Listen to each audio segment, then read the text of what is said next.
Hello বন্ধুরা, তোমরা সবাই কেমন আছো? আশা করছি ভালোই আছো। আজকে আমি একটা নতুন রেসিপি নিয়ে তোমাদের সামনে হাজির হয়ে গেছি। সেটাই তোমাদের সঙ্গে আজকে শেয়ার করব। আমি আগের দিন লাস্ট ভিডিওতে যেটা দিয়েছিলাম, টক ঝাল নারকেলের পুর ভাজা। আমি আশা করছি তোমরা সবাই দেখেছো। যদি কেউ না দেখে থাকো, আমার চ্যানেলে গিয়ে সেটা দেখে নিও। তাহলে আজকে আমি যে রেসিপিটা তোমাদের সাথে শেয়ার করব, সেটা হচ্ছে স্পাইসি চিলি চিকেন। তাহলে চলো, সময় নষ্ট না করে দেখে নেওয়া যাক। প্রথমে মাংসটাকে আমি ভিনিগারে ভিজিয়ে রেখে দিয়েছি আধ ঘন্টা পর ভালো করে নিংড়ে ওটা তুলে নিলাম। এবার তুলে নিয়ে ওর মধ্যে পেঁয়াজ, আদা, রসুনের রস, সামান্য নুন ও বেকিং সোডা দিয়ে 1 ঘন্টার জন্য ওটা রেখে দেবো। তারপর আমি পেঁয়াজ আর ক্যাপসিকাম কেটে নিলাম। আমি যেহেতু অনেকটা পরিমাণে করেছি, এই জন্য একটা বড় কড়াইও বসিয়েছি, একটা ছোট কড়াইও বসিয়েছি। বড় কড়াইতে তেল নিয়ে নিলাম, বসিয়ে দিলাম গরম করতে। আর ছোট কড়াইয়ের মধ্যে চিকেনগুলো যেগুলো ভেজে রেখেছিলাম সেগুলো ভাজতে শুরু করে দিয়েছি।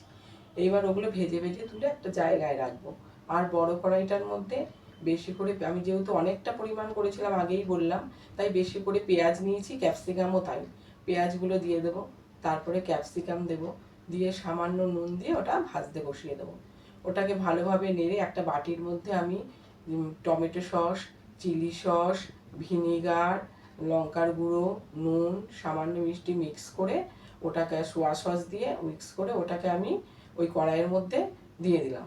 দিয়ে ভালো করে নেড়ে ওই বাটি ধোয়া জলটা আমি ওই কড়াইয়ের মধ্যে ঢেলে দেবো। দিয়ে ওটাকে ভালোভাবে ফুটতে দিতে হবে।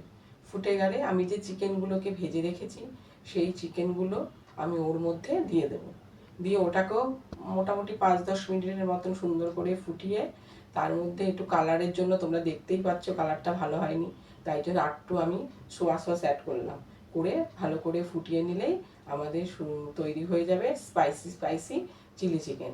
তাহলে চলো, যদি তোমাদের আমার ভিডিওটা ভালো লেগে থাকে, তাহলে লাইক, শেয়ার, কমেন্ট, সাবস্ক্রাইব করতে ভুলো না। চলো, টাটা, আবার দেখাবে নেক্সট ভিডিওতে।